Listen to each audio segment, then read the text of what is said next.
എല്ലാവർക്കും നമസ്കാരം. ഞാൻ സരിത മഹേശ്വരൻ.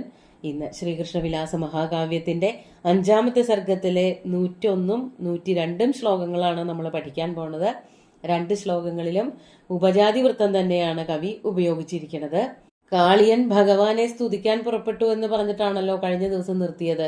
ഇനി എന്തൊക്കെയാണ് കാളിയൻ ഭഗവാനോട് പറയണത് എന്നുള്ളത് നോക്കാം. ആദ്യം 101ാമത്തെ ശ്ലോകം നോക്കൂ. അസ്മിദ്വിജിഹ്വഃ കുടിലൈവ ചര്യാ വൃത്തിശ്ച ശാർഗിന്നസുഭിഃ പ്രജാനാം തഥാപി മയ്യർപ്പയതാ പദാനി ത്വയോത്തമാനാം പ്രഥമഃ കൃതോഹം. ആദ്യം പദച്ഛേദം നോക്കാം. ശ്ലോകത്തില് അസ്മിൻ എന്ന് പറഞ്ഞിട്ടാണ് ശ്ലോകം ആരംഭിക്കുന്നത്. വ്യാഖ്യാനത്തിലും അങ്ങനെയാണ്. പക്ഷെ അങ്ങനെ ഒരു പദം അവിടെ പറയേണ്ട കാര്യമില്ല എന്നുള്ളത് കൊണ്ട് അസ്മി എന്നുള്ളത് അഹം അസ്മി എന്നുള്ളത് ചേരുന്നുണ്ട്. അത് വ്യാഖ്യാനത്തിന്റെ അവസാനത്തിൽ അസ്മി എന്ന് ചേർക്കണതായിട്ട് കാണാനുണ്ട്. അപ്പോൾ ആ ഒരു പദം അവിടെ അസ്മിൻ എന്ന് പറയാതെ അസ്മി എന്ന് ചേർത്താൽ തന്നെ അർത്ഥം അതാണ് കൂടുതൽ ചേർച്ച.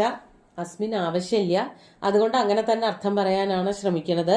വൃത്തഭംഗമൊന്നും വരികയുമില്ല.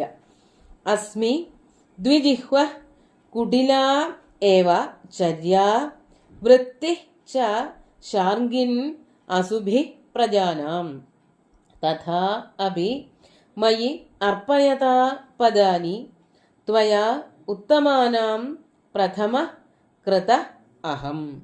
വളരെ വ്യക്തമായിട്ട് വളരെ ലളിതമായിട്ടുള്ള വാക്കുകളെ കൊണ്ടാണ് കവി ശ്ലോകങ്ങളാക്കിയിരിക്കുന്നത്. ഇവിടെ പറയാണ് ഹേ ശാർഗിൻ. കാളിയൻ ഭഗവാനെ സംബോധന ചെയ്യാണ്. മഹാവിഷ്ണുവായിട്ട് തന്നെയാണ് കാളിയൻ കാണുന്നത്.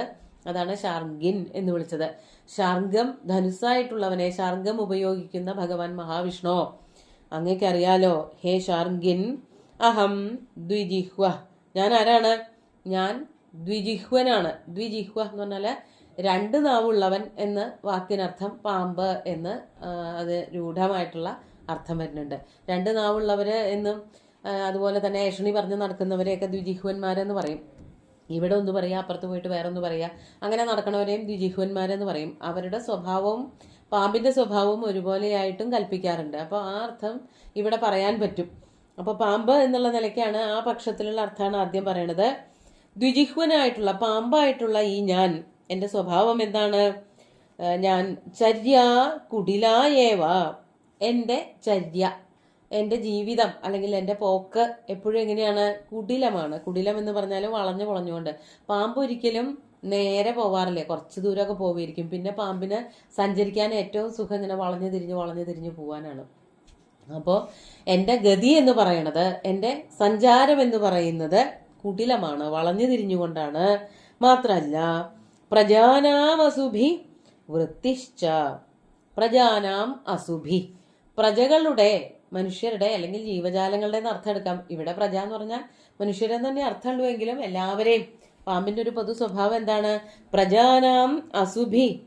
പ്രജകളുടെ പ്രാണൻ കൊണ്ടാണ് എൻ്റെ വൃത്തി, എൻ്റെ ജീവിതം. അതായത് പ്രാണൻ എടുക്കുക എന്നുള്ളത്. പാമ്പുകളുടെ സ്വഭാവം എന്താ? അടുത്ത് കണ്ടവരെ, ആക്രമിച്ചവരെയൊക്കെ കൊത്തുക എന്നുള്ളത്, കൊല്ലുക എന്നുള്ളത് ഞങ്ങളുടെ ഒരു ജീവിത വൃത്തി, ഞങ്ങളുടെ സ്വഭാവമാണ്. ചില പാമ്പുകൾ വിഴുങ്ങാറുണ്ട്. ചര്യ എന്നുള്ളതിന്, വൃത്തി എന്നുള്ളതിന്, ചര്യയല്ല വൃത്തി എന്നുള്ളതിന് ജീവനോപായം എന്ന് പറയാറുണ്ട്. പക്ഷെ ഇവിടെ ഇത്തരം പാമ്പുകളൊന്നും മനുഷ്യരെയൊന്നും കൊത്തി രക്തം കുടിക്കുകയൊന്നും ചെയ്യില്ല, തിന്നുകയും ചെയ്യില്ല, കൊത്തിക്കൊല്ലും. തിന്നുന്നതൊക്കെ മറ്റു വസ്തുക്കളായിരിക്കും. പക്ഷെ പെരുമ്പാമ്പിനെ പോലെയുള്ളതൊക്കെ കൊത്തല്ല ചെയ്യുക, വിഴുങ്ങുക ചെയ്യുക. അപ്പൊ പാമ്പുകൾക്ക് ഈ പ്രാണനുള്ള പ്രാണികളെയൊക്കെ ആക്രമിക്കുന്ന ഒരു സ്വഭാവം എപ്പോഴും ഉണ്ട്. മനുഷ്യരെ ആയാലും ആക്രമിക്കാറുണ്ട്. അപ്പോൾ ഇവരുടെ ജീവൻ വെച്ചിട്ടാണ് ഞങ്ങൾ ജീവിക്കുന്നത്. അവരുടെ ജീവൻ എടുത്തുകൊണ്ടാണ് ഞങ്ങൾ ജീവിക്കുന്നത്. അതാണ് പ്രജാനാം അസുഭി.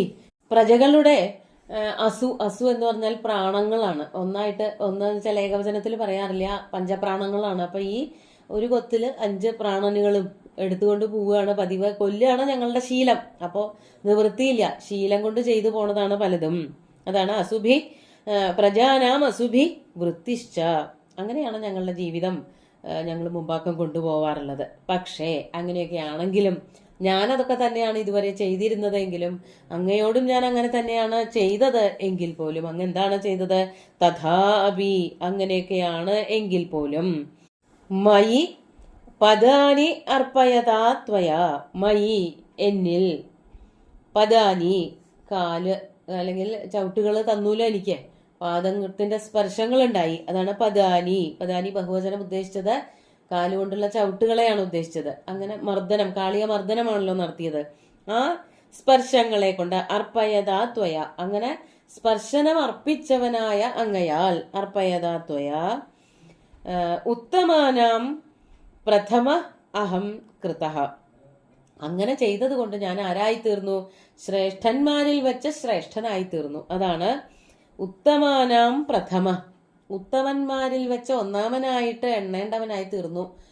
ഉത്തമാനാം പ്രഥമ അഹം കൃത, അങ്ങയാൽ അങ്ങനെയാക്കപ്പെട്ടു. കൃത അസ്മി, അസ്മി എന്നുള്ളത് ഇവിടെ ചേർക്കാൻ പറ്റും. ആദ്യം പറഞ്ഞതായ അസ്മി ഇവിടെ ചേർക്കുമ്പോൾ കുറച്ചുകൂടിയും ഭംഗിയുണ്ട്. അല്ലാതെ അസ്മിൻ എന്ന് പറയുന്നതിൽ ഇവിടെ പ്രത്യേകിച്ച് അർത്ഥമൊന്നും പറയാനില്ല.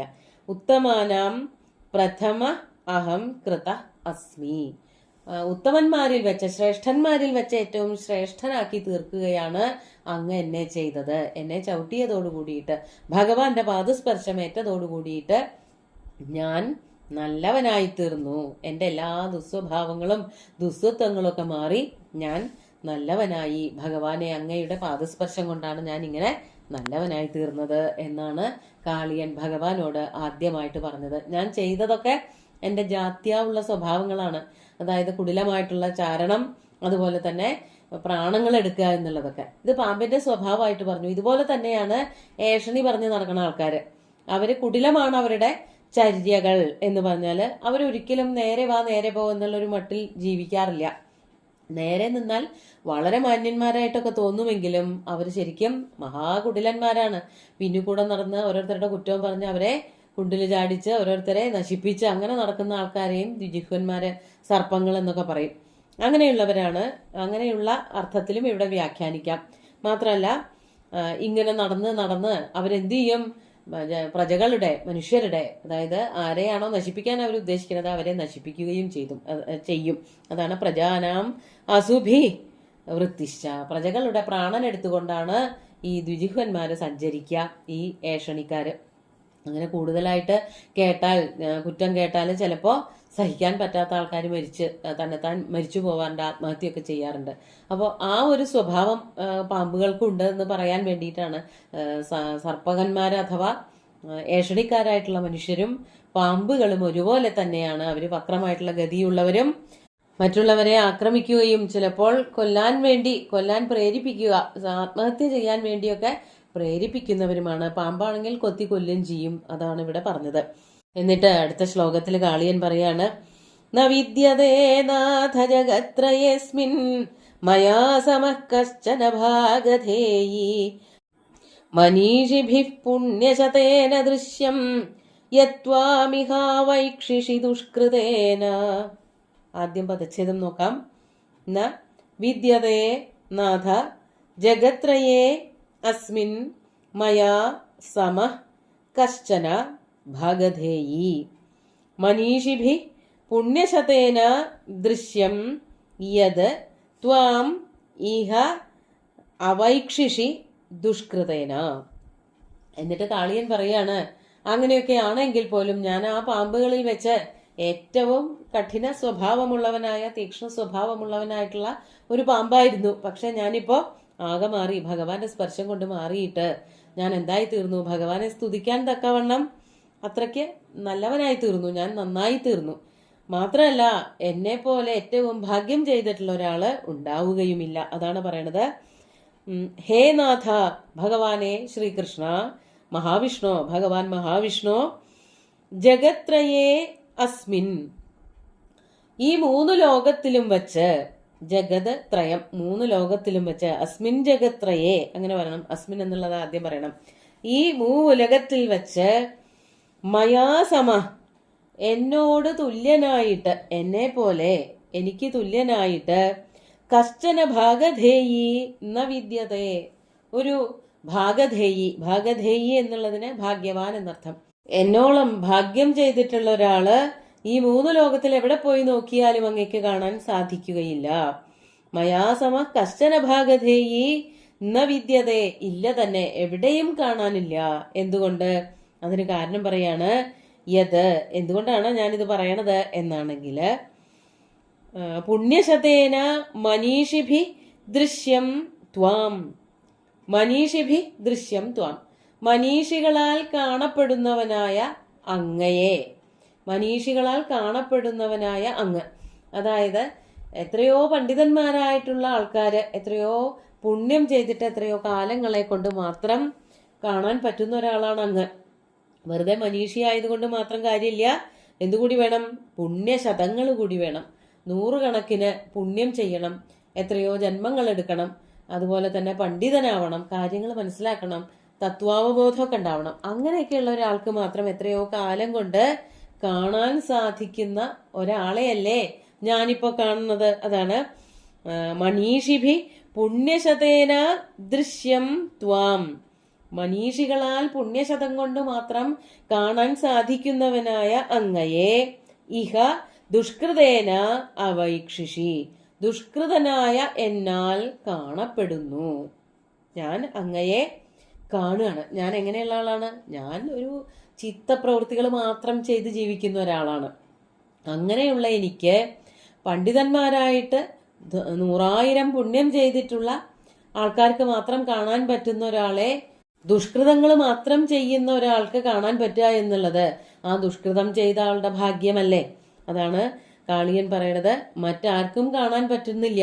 എത്രയോ പുണ്യം ചെയ്താൽ മാത്രമേ ഭഗവാനെ ആ സ്വരൂപത്തില്, അതായത് മഹാവിഷ്ണുവായിട്ട് ദർശിക്കാൻ പറ്റുള്ളൂ. അങ്ങനെ ദർശിക്കാൻ പറ്റുന്ന മനീഷികളാൽ പണ്ഡിതന്മാരാൽ ദർശിക്കപ്പെടാൻ പറ്റുന്ന ഒരാളെ ദുഷ്കൃതനായിട്ടുള്ള ചീത്ത പ്രവൃത്തികൾ മാത്രം ചെയ്തുകൊണ്ടിരിക്കുന്ന എന്നാൽ കാണപ്പെട്ടു എന്നുള്ളത്, എനിക്ക് അങ്ങനെ കാണാൻ പറ്റി എന്നുള്ളത് എൻ്റെ ഭാഗ്യം. വേറെ ആർക്കും ഇല്ലാത്തത് കൊണ്ടാണ്. ഞാൻ വലിയൊരു ഭാഗ്യശാലിയാണ് എന്നാണ് കാളിയൻ ഭഗവാനോട് പറയണത്. ഞാൻ മഹാപാപിയായിരുന്നിട്ട് കൂടി ഭഗവാനെ കാണാൻ സാധിച്ചു, അതെന്റെ ഭാഗ്യമാണെന്നർത്ഥം. ഇതൊക്കെയാണ് കാളിയൻ പറഞ്ഞുകൊണ്ടിരിക്കുന്നത്. ഇനിയും അടുത്ത ശ്ലോകങ്ങളിലൊക്കെ കാളിയന്റെ സംഭാഷണങ്ങളാണ്, സ്തുതിയാണ്. ഇന്ന് ഈ ശ്ലോകങ്ങൾ ഒന്നുകൂടി ചൊല്ലി നോക്കാം. അസ്മിദ്വിജിഹ്വഃ കുടിലൈവ ചര്യാ വൃത്തിശ്ച ശാർങ്കിന്ന സുഭിഃ പ്രജാനാം തഥാപി മയ്യർപ്പയതാ പദാനി ത്വയോത്തമാനാം പ്രഥമഃ കൃതോഹം ന വിദ്യതേ നാഥ ജഗത്രയസ്മിൻ മയാ സമഃ കശ്ചന ഭാഗധേയി മനീഷിഭിഃ പുണ്യശതേന ദൃശ്യം യത്വാമിഹ വൈക്ഷിഷി ദുഷ്കൃതേന.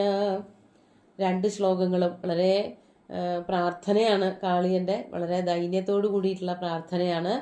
ആ 2 ശ്ലോകങ്ങളും ഭഗവാന്റെ മുമ്പിൽ അർപ്പിച്ചുകൊണ്ട് ഗുരുവായൂരപ്പനെ സാഷ്ടാംഗം നമസ്കരിച്ചുകൊണ്ട് എല്ലാവർക്കും ശുഭദിനം നേർന്നു നിർത്തട്ടെ. നന്ദി.